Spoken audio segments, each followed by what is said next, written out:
Last week, we learned about the Arctic, people who lived in the Arctic, and the animals in the Arctic.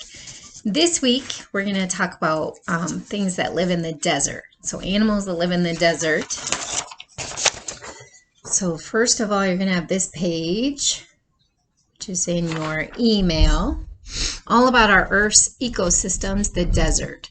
And then it has 3 different animals on here, a red-tailed hawk, a jackrabbit, and a rattlesnake. And I'm going to read these sections to you. And while you're listening to me or afterwards, you can do this word search. Try and find these words in the word search using a highlighter or a pencil as I go through it. When most people think of deserts, they think of hot, dry land with sand, cactuses, and few plants. Deserts can actually be very hot or very cold. Technically, Antarctica is a desert. So we learned a little bit about Antarctica last week, so it carries over to this week.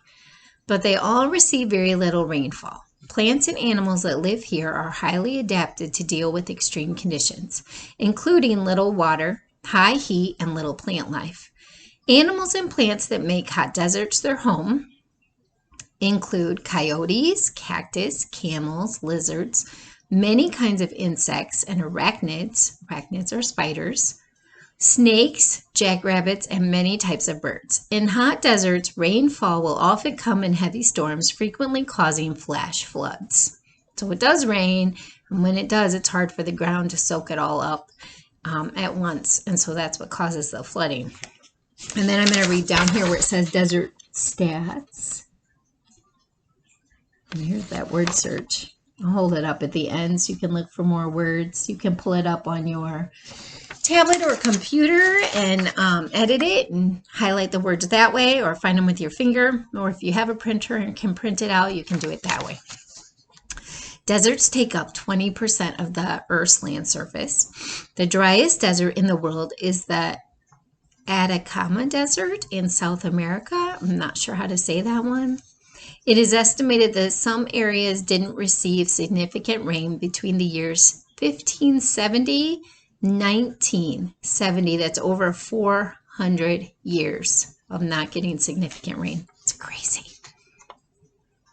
Plants and animals in deserts are adapted to require very little water. In fact, the kangaroo rat never needs to drink water. It gets all the water it needs from metabolic processes in its body and from the food it eats. Saguaro cacti in the Sonoran Desert can grow up to 50 feet tall and can expand in size to take in and hold water. And the largest desert is the Antarctic, and the largest hot desert is the Sahara. So that is all about deserts. I'll hold this up in case you can't print it out.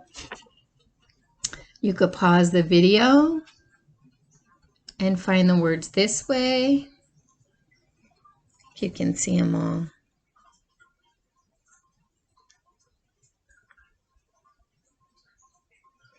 All right, so I hope you have fun watching. There's some National Geographic videos, and then I'm going to be telling you about some other plants that you can color in that science coloring book that I sent home. So you'll be pulling those out a different day. Have a great day.